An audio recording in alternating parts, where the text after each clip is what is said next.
We now begin the panel on mercantilism, where the second, third, and fourth largest economies in the world are all export-led current account surplus countries.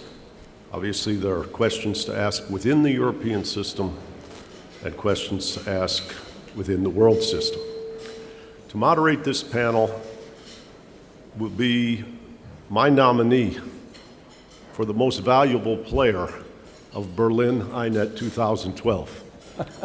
Several months ago, Peter Jungen joined the board of INET, the governing board, and because we were going to be in Germany, I asked him to play a leadership role. And I would say to you that almost every Wednesday, Thursday, Friday, and either Saturday or Sunday since that time, he and I have been on the phone multiple times. He's been on the phone with my staff. He has just been a tremendous powerhouse. And I'd like you all to give him a round of applause because he is a true architect of this conference. So Peter, thank you for your efforts, and please take the stage. Thank you, Robert. It can't get any better for me, so I better sit down and don't give you a wrong impression.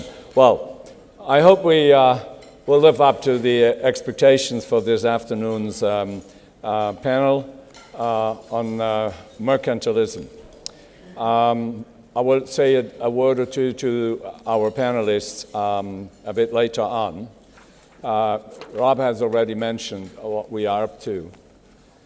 This building here, as we know, yesterday's building where we were at the morning was the seat of the Reichsbank. And in 1931, Germany was insolvent. The reason was an outflow of $1 billion US. And that led to the insolvency, just to give you an idea on what size of problems there were or how small compared to today's. Before David Hume and Adam Smith, mercantilism was sort of de rigueur. Mercantilism was the dominant school, and it went from the 15th into the 18th century. Critics were then David Hume and Adam Smith as the founding fathers of the anti-mercantilism. And after both of them, Hume in his papers of the balance of trade and of the jealousy of trade, we basically were done with mercantilism, at least in economics. And by 1816, England had removed all elements of a mercantile system. Where are we today? Today, global exports are now about more than 1/3 of global GDP. In 1870, a year before this country was founded, world trade as a percentage of GDP were 4%, and even in the 60s of last century, we're just talking about 12%. Since then, we have had an incredible development, and particularly with the wall coming down in 1989, and the world grew by about 2.5 times before the crisis, but world trade rose by about 7.5 times, from 2 billion to 17 billion, roughly. And if you look at this, we see the most striking figure is exports per capita from $6 US in 1900 to $2,200 now. The players have been mentioned. China, of course, the #1 exporter now. And it's amazing to see that China now exports on one day more goods than in 1 year in the 70s. So it's really becoming an issue which is dominating world trade and the situation there. What happened to China now as they're back? In 18 of the last 20 centuries, they were, Asia was accounting for more than 50%, as we all know, and China was the number one country in terms of export, in terms of growth and GDP content.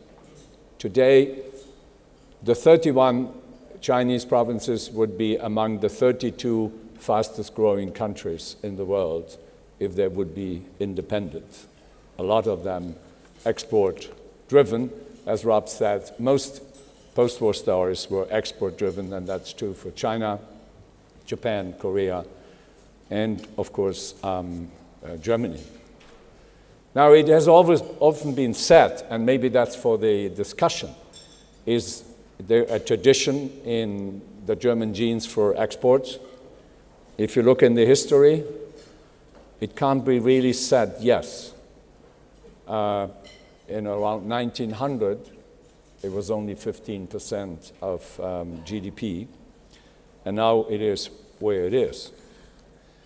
But when we presented our book, Jumin and I, 3 weeks ago in Beijing, on the stories of export-led growth in the post-war economy, we were particularly referring to the debate in the 60s on the backdrop of the development in Germany in the 70s, and then in China now, and the amazing similarities, which we certainly will find out in the discussion.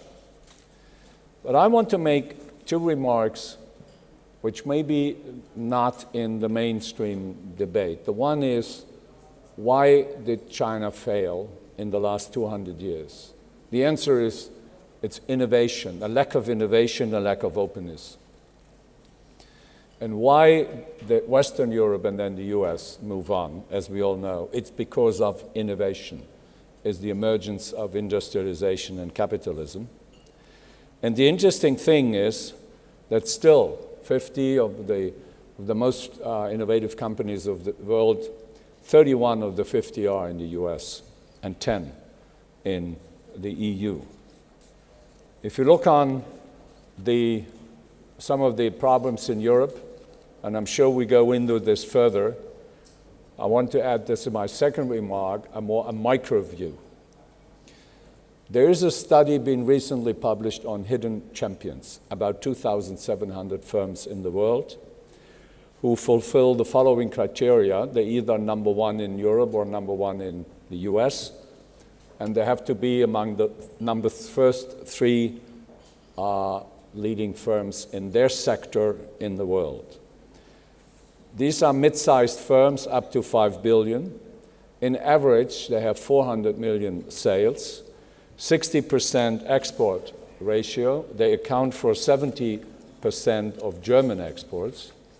And the amazing thing, out of the 2,700, there are about 1,300 in the German-speaking Europe. It shows that obviously it is more that it's to entrepreneurial spirit, and maybe for the discussion, or whether the government is influencing and providing the whole export framework. Coming to a close, I'd like to say a word to our panelists in the sequence of their speaking. We have Paul Davidson, editor of the Journal of Post-Keynesian Economics. All the details are in the book, so I don't have to go into this. Then we have Heiner Flassbeck, Director of the Division on Globalization and Development Strategy of the United Nations Conference on Trade and Development of UNCTAD. We have Norbert Walter, the former chief economist of Deutsche Bank. And last but certainly not least, Joe Stiglitz, our friend and the Nobel laureate. We just met a couple of weeks ago at the China Development Forum, and he was speaking a bit to the same topic, so I'm very much looking forward to his and all the four contributions. We have agreed that we will use not the full time for the contributions.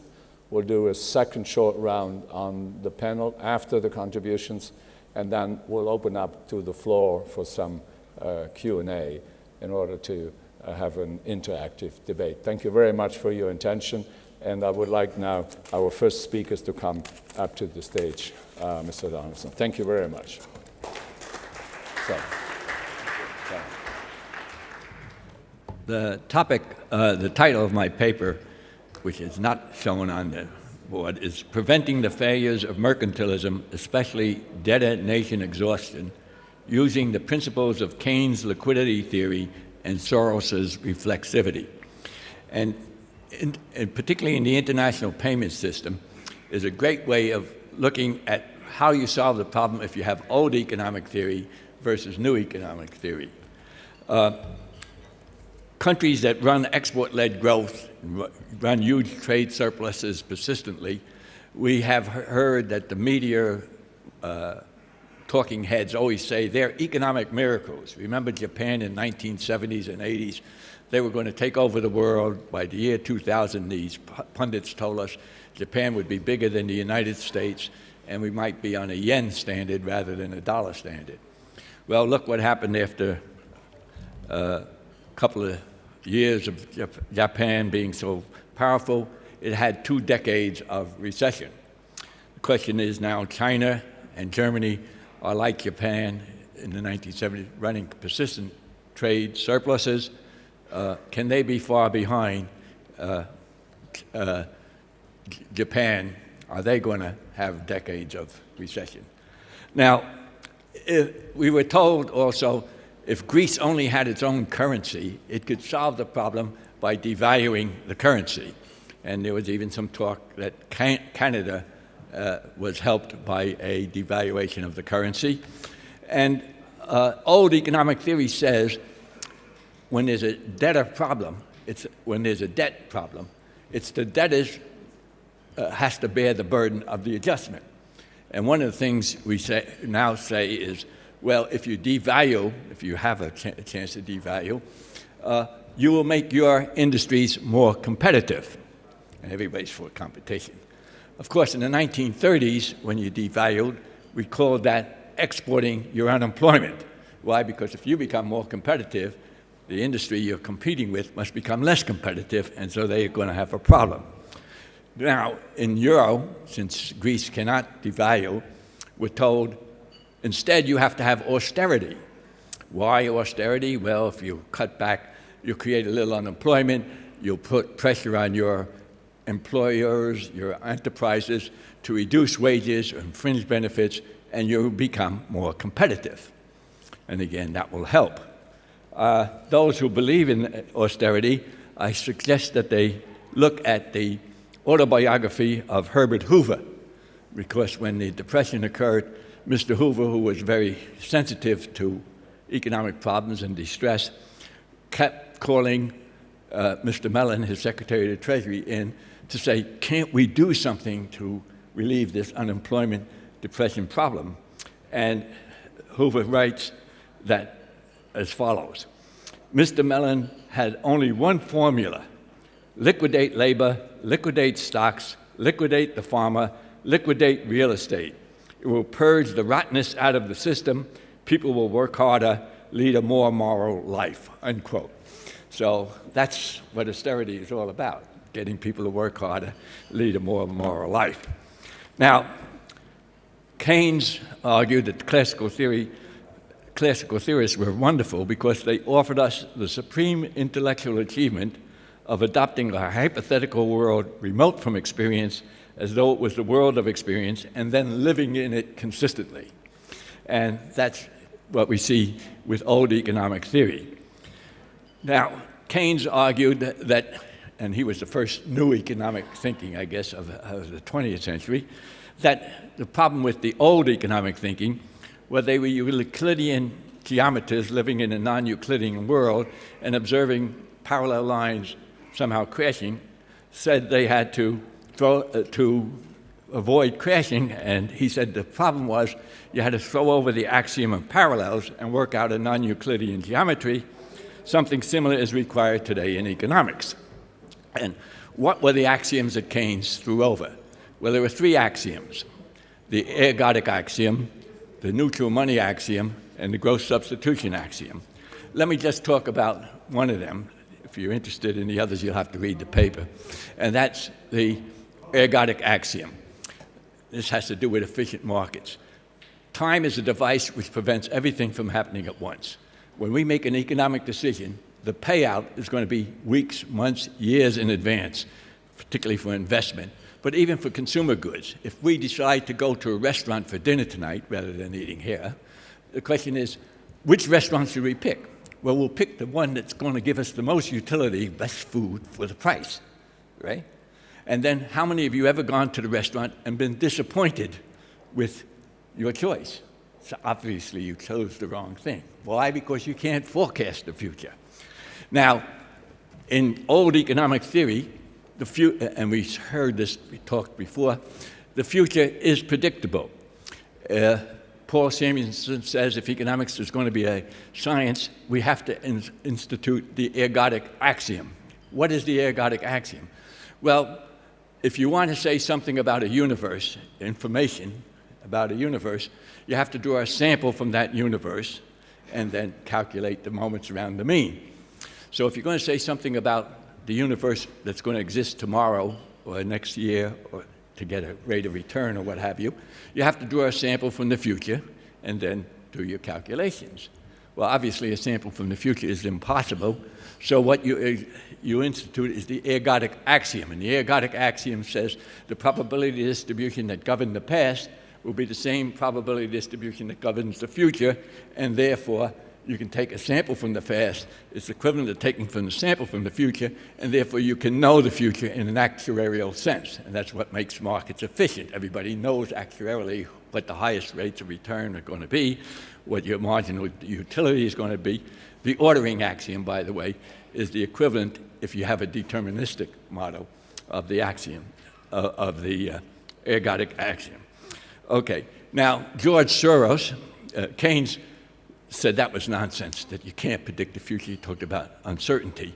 And I have argued that if you read, Keynes didn't know about stochastic theory because it was being developed in Moscow in the 1930s, and he did not read Russian, although his wife probably could have read it to him.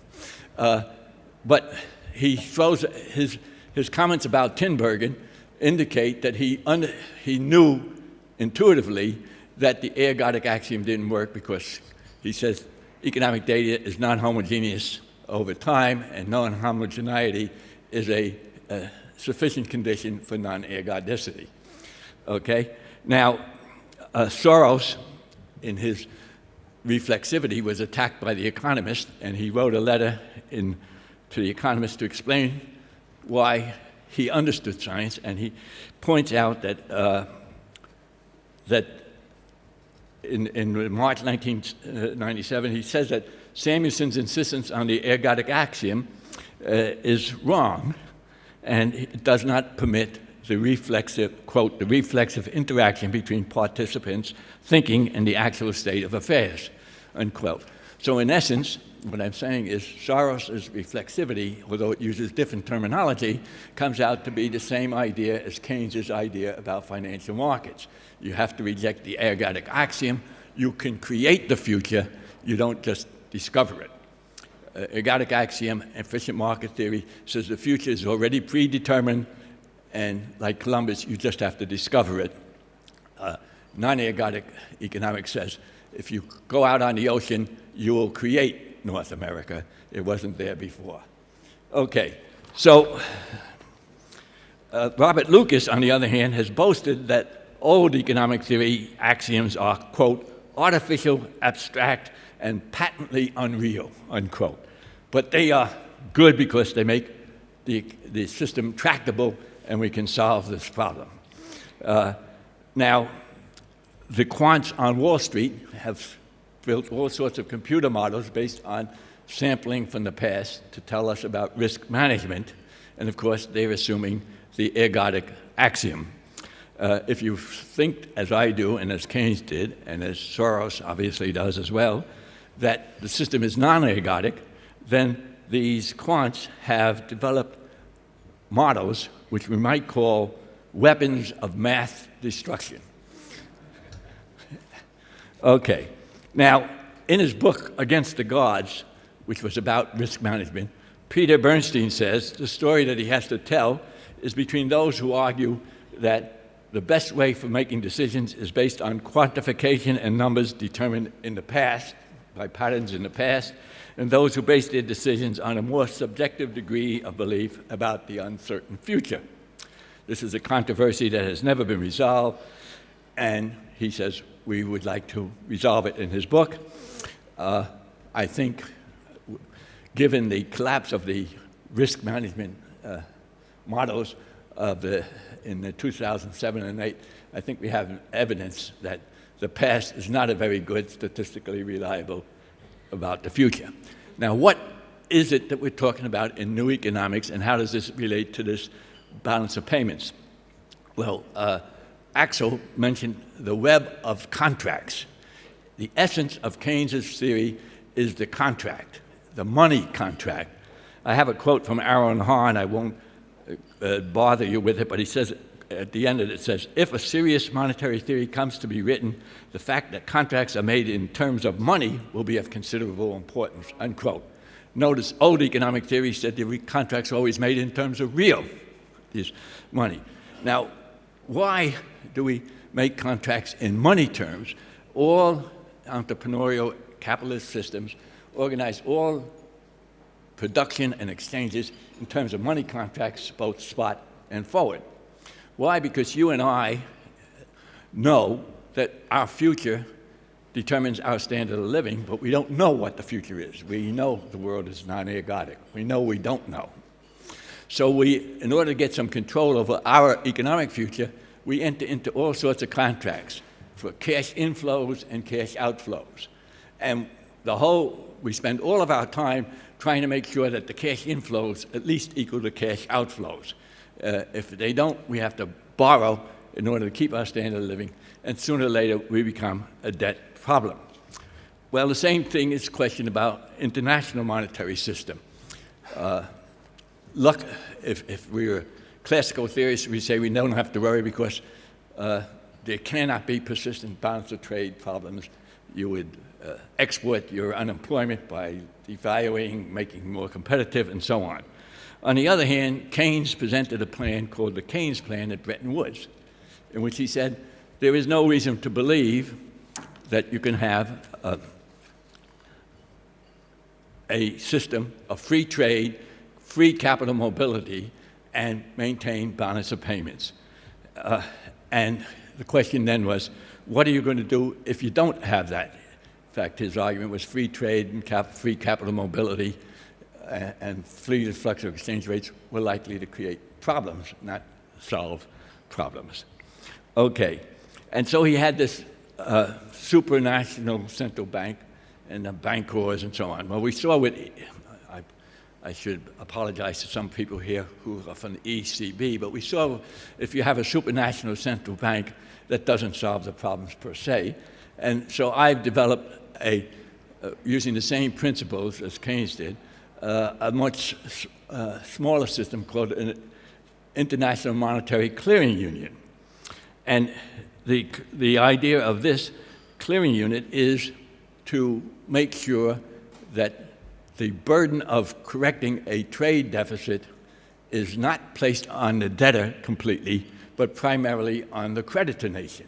Why on the creditor nation? Because they have the wherewithal to solve the problem. Okay?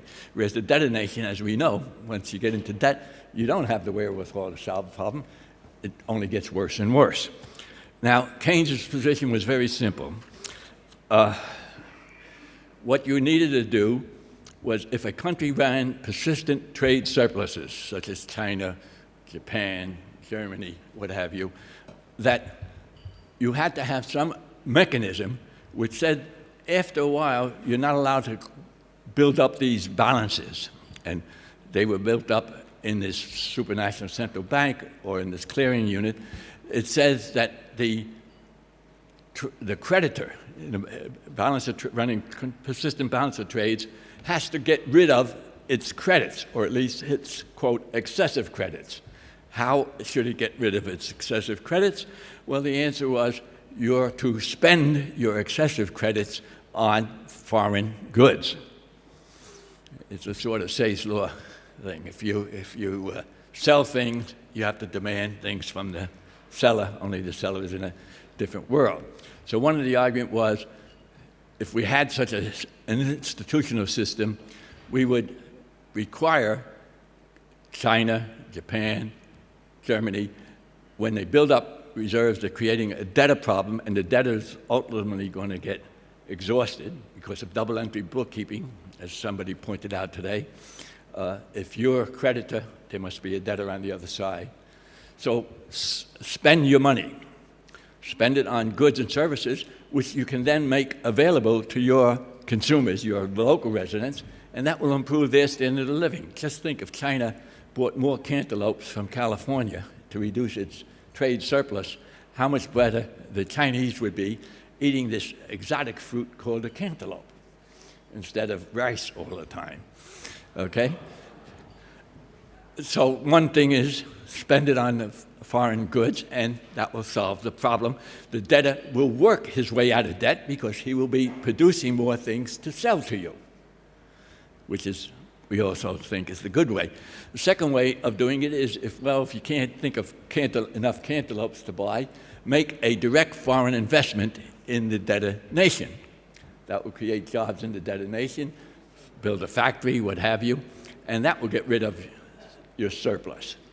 And the third possible and least likely one was if you can't spend it on consumer goods, you can't invest, you give it away. And let me give you a good historical example, the Marshall Plan. What was true after the Second World War? Europe had no productive or very little productive facilities. It was clear to Keynes and to Harry Dexter White that Europe was going to have to borrow to feed its population, okay? Keynes came up with this idea, which was, although he didn't say it, the United States ought to give the money to Europe, and he estimated that it would cost about $15 billion. And Harry Dexter White said, that's nonsense. The United States Congress will only go for $3 billion, not 15, and so he vetoed the Keynes plan, and IMF and the World Bank was put in its stead.